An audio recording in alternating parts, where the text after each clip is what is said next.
ಅಲ್ಪನಿಗೆ ಐಶ್ವರ್ಯ ಬಂದರೆ ಅರ್ಧ ರಾತ್ರಿಲಿ ಕೊಡೆ ಹಿಡಿದ. ಇದು ತೀರಾ ಓಲ್ಡ್ ಗಾದೆ. ಆದರೆ ಈ ರಶ್ಮಿಕಾ ಮಂದಣ್ಣ ಅವಂತ ನಟಿಯರು ಈ ಮಾತನ್ನು ಇತ್ತೀಚೆಗೆ ಜೀವಂತವಾಗಿಟ್ಟಿದ್ದಾರೆ. ಇದಕ್ಕೆ ರಶ್ಮಿಕಾ ಮಂದಣ್ಣ ಮೊನ್ನೆ ಮಾತನಾಡಿದ ಮಾತೇ ಸಾಕ್ಷಿ.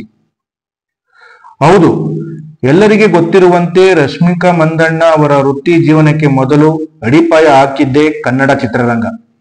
ಕಿರಿಕ್ ಪಾರ್ಟಿ ಸಿನಿಮಾದ ಮೂಲಕ ಸ್ಯಾಂಡಲ್ವುಡ್ಗೆ ಎಂಟ್ರಿ ಪಡೆದು ರಾತ್ರೋರಾತ್ರಿ ಸ್ಟಾರ್ ಆದ ನಟಿ ರಶ್ಮಿಕಾ ಮಂದಣ್ಣ.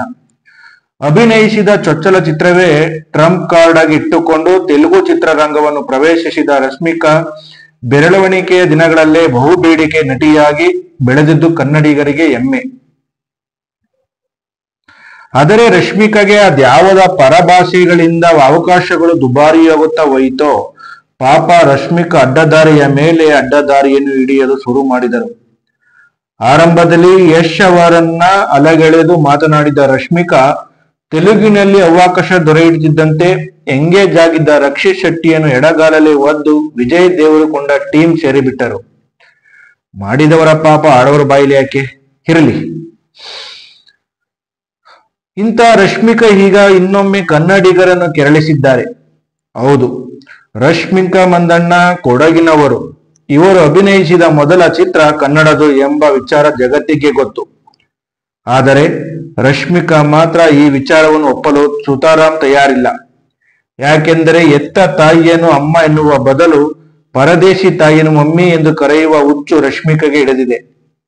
ಇದಕ್ಕೆ ಇನ್ನೊಂದು ಕೈಗನ್ನಡಿ ಎನ್ನುವಂತೆ ರಶ್ಮಿಕಾ ಮಂದಣ್ಣ ಈಗ ನಾನು ಹೈದರಾಬಾದ್ನವಳು ಎಂದು ತುಂಬಾ ಹೆಮ್ಮೆಯಿಂದ ಹೇಳಿದ್ದಾರೆ. ಹೌದು, ರಶ್ಮಿಕಾ ಮಂದಣ್ಣ ಅಭಿನಯದ ಚಾವಾ ಎಂಬ ಹೆಸರಿನ ಹಿಂದಿ ಚಿತ್ರವೊಂದು ತೆರೆಗೆ ಬಂದಿದೆ. ಈ ಹಿನ್ನೆಲೆ ಕಾಲು ಮುರಿದಿದ್ದರೂ ಕೂಡ ವೀಲ್ ಚೇರ್ನಲ್ಲಿಯೇ ಕುಳಿತು ಪ್ರಚಾರ ಮಾಡುತ್ತಿದ್ದಾರೆ.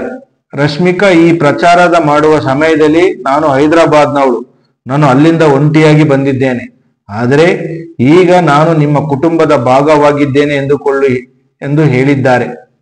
ರಶ್ಮಿಕಾ ಅವರ ಈ ಮಾತು ಈಗ ಅನೇಕ ಕನ್ನಡಿಗರನ್ನು ಕೆರಳಿಸಿದೆ.